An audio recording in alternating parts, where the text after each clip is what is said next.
এবার ঈদে সবাইকে না জানিয়ে বাড়িতে গেলাম সবাইকে সারপ্রাইজ দিব বলে। ওমা, বাড়িতে গিয়ে আমি নিজেই সারপ্রাইজ হয়ে গেলাম। হ্যালো এভরিওয়ান, আসসালামু আলাইকুম। কেমন আছেন সবাই? আশা রাখছি আল্লাহর অশেষ রহমতে সবাই অনেক বেশি ভালো আছেন এবং সুস্থ আছেন। আলহামদুলিল্লাহ, আমিও সুস্থ আছি। আজকের ব্লগটা ছিল ঈদের দ্বিতীয় ব্লগ। হয়তোবা অনেক বেশি লেট হয়ে গেছে, কারণ আমার ছোট বেবিটা অনেক বেশি অসুস্থ ছিল। আর ও অসুস্থ হলে মনে করেন দুনিয়াটা পুরো অন্ধকার হয়ে যায়। কি আর ভিডিও বানাবো আর কি করব, কোনো কিছুই মাথায় থাকে না। যাই হোক, বাড়িতে চলে গেলাম। এটা হলো আমার শ্বশুর বাড়িতে, মানে বাড়িতে ঢুকার রাস্তাটা। আর রাস্তাটার ভিউ অসাধারণ একটা ভিউ। দুই পাশেই হচ্ছে বিল, আর বিলে তো অনেক ধরনের ফসল, মাঝখান দিয়ে একটা রাস্তা, রাস্তার দুই পাশে অনেক বেশি গাছ, অনেক ধরনের গাছ। তো ভিউটা একদম অসাধারণ। মানে আমার শ্বশুরবাড়িটা খুব বেশি ভালো লাগে, তবে ওই বাড়ির মানুষগুলোর ব্যবহার খুব বেশি খারাপ লাগে। যাই হোক, ফুল ভিডিওটা দেখেন, সব কিছু শেয়ার করতেছি। তো আমরা সবাইকে না জানিয়ে বাড়িতে গেছিলাম। বাড়িতে যেতে যেতে আমাদের প্রায় বিকেলের শেষ দিক হয়ে গেছে।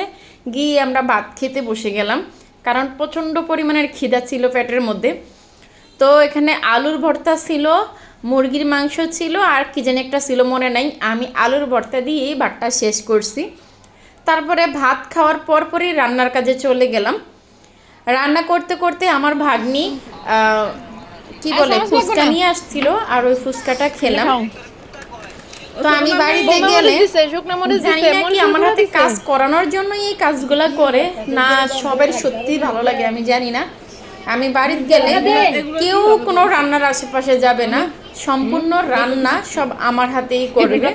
আমি যত জার্নিং করে যাই, যত কিছুই করে যাই, যাওয়ার কিছুক্ষণ পরে সবার জন্য রান্না করতে হবে। তো এই তো এখানে ভেন্ডি ভাজি করতেছি, টমেটোর ভর্তা করতেছি, আরও কি কি জানি ছিল।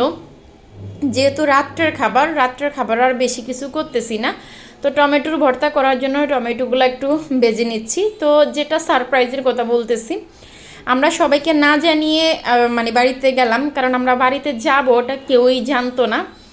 কিন্তু ঈদের দিন সারা সকাল চলে গেল, বাড়ি থেকে একটা কলও আসছিল না যে আমরা কি করি না করি। যেহেতু আমরা বাড়িতে যাইনি, আমরা বাসায় বসে কি করি, একটা কলও কেউ আমাদেরকে দেয়নি। তা আমরা সবাইকে না জানিয়ে দেশে চলে গেলাম। ভালো লাগছিল না, তাই চলে গেলাম। কিন্তু গিয়ে তো দেখি ও মা, সবাই আমগরে দেখে সারপ্রাইজ হবে। তো এক একজনের এক এক নাটক দেখতে দেখতে জীবনটা একদম অতিষ্ঠ হয়ে গেছে। ভাগ্যেশ ফোনটা অন করা ছিল না। ফোনটা যদি ভিডিওটা যদি অন করা থাকতো, তাহলে এক একজনের কি যে নাটক সেগুলো আপনারা দেখতে পাচ্ছেন।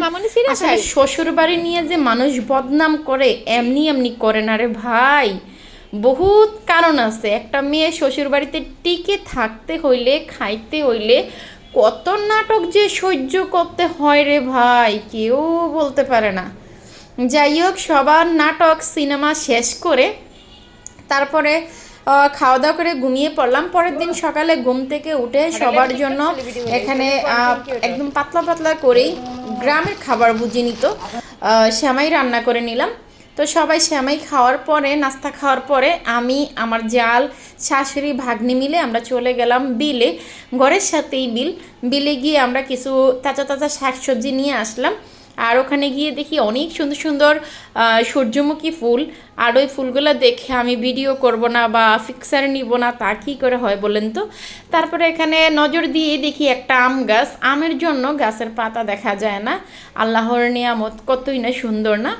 যাই হোক, তারপর এই যে আমরা শাকগুলা নিয়ে আসছি, ওই শাকগুলা ভাগ্নি, মামি, তারপর হচ্ছে আমার বড় জাল, সবাই মিলে কথা বলতেছি আর কাটতেছি। বড়া বাড়িতে থাকা যতটা না ভালো দিক আছে, তার থেকে বেশি খারাপ দিক আছে। সারাদিনই ঝগড়াঝাটি, কিছু না কিছু নিয়ে ঝামেলা লাইগেই থাকে। যাই হোক, এখানে আমরা কাজ করতেছি, আর ওইদিকে আমার সাইফান বাবু মাটি পেয়ে মাটির মধ্যে অনেক সুন্দর খেলাধুলা করতেছে। মাশাল্লাহ, সবাই একবার মাশাল্লাহ বলে যাবেন। আমার বাবাটা কিন্তু অনেক বেশি অসুস্থ। যাই হোক, সব কাটাকুটা শেষে মানুষ হয়েছে অনেকজন, মাছ হয়েছে মাত্র 4টা। দায়িত্ব পড়ছে আমার উপর, যে মাছগুলা দিয়ে কুমড়ার শাক রান্না করতে হবে। তা আমি তো পুরো অবাক, মানুষ হচ্ছে বাচ্চা টাচ্চা মিলিয়ে প্রায় 10-12 জন, মাছ হচ্ছে 4টা, তো এগুলা দিয়ে কেমনে কী করব। যাই হোক, তো কাটাকুটার পরে আমার জাল সে পুকুরেতে নিয়ে গেছে ধোয়ার জন্য, সে ধুয়ে দিবে, ছোটো জাল কেটে কুটে দিবে, কিন্তু রান্নাটা আমারই করতে হবে। যাই হোক, তাও আলহামদুলিল্লাহ মিলেমিশে থেকে কাজ করাই হচ্ছে সবচেয়ে ভালো বিষয়। এই তো আমি মাটির চুলাতেই রান্নাটা বসিয়ে দিয়েছি। মাটির চুলাতে রান্না করতে মন্দ লাগে না, কিন্তু আগুনটা ধরাতে গেলে অনেক বেশি কষ্ট হয়। যাই হোক, মাছ যেহেতু 4টা আর মানুষ যেহেতু 10 থেকে 12 জন, তাহলে আমি মাছগুলোর ওই পথ করিয়ে রান্না করবো। আমি মাছগুলোকে একটু কষিয়ে নিতেছি, মাছগুলো আমি ভাজবো না, কষানোর মধ্যে মাছটা আমি একদম ভেঙে একদম জুড়া জুড়া করে ফেলবো। আর এটার সাথে আমি শাক দিয়ে দিব, শাকও খাওয়া হবে আর মাছও সবাই খেতে পারবে।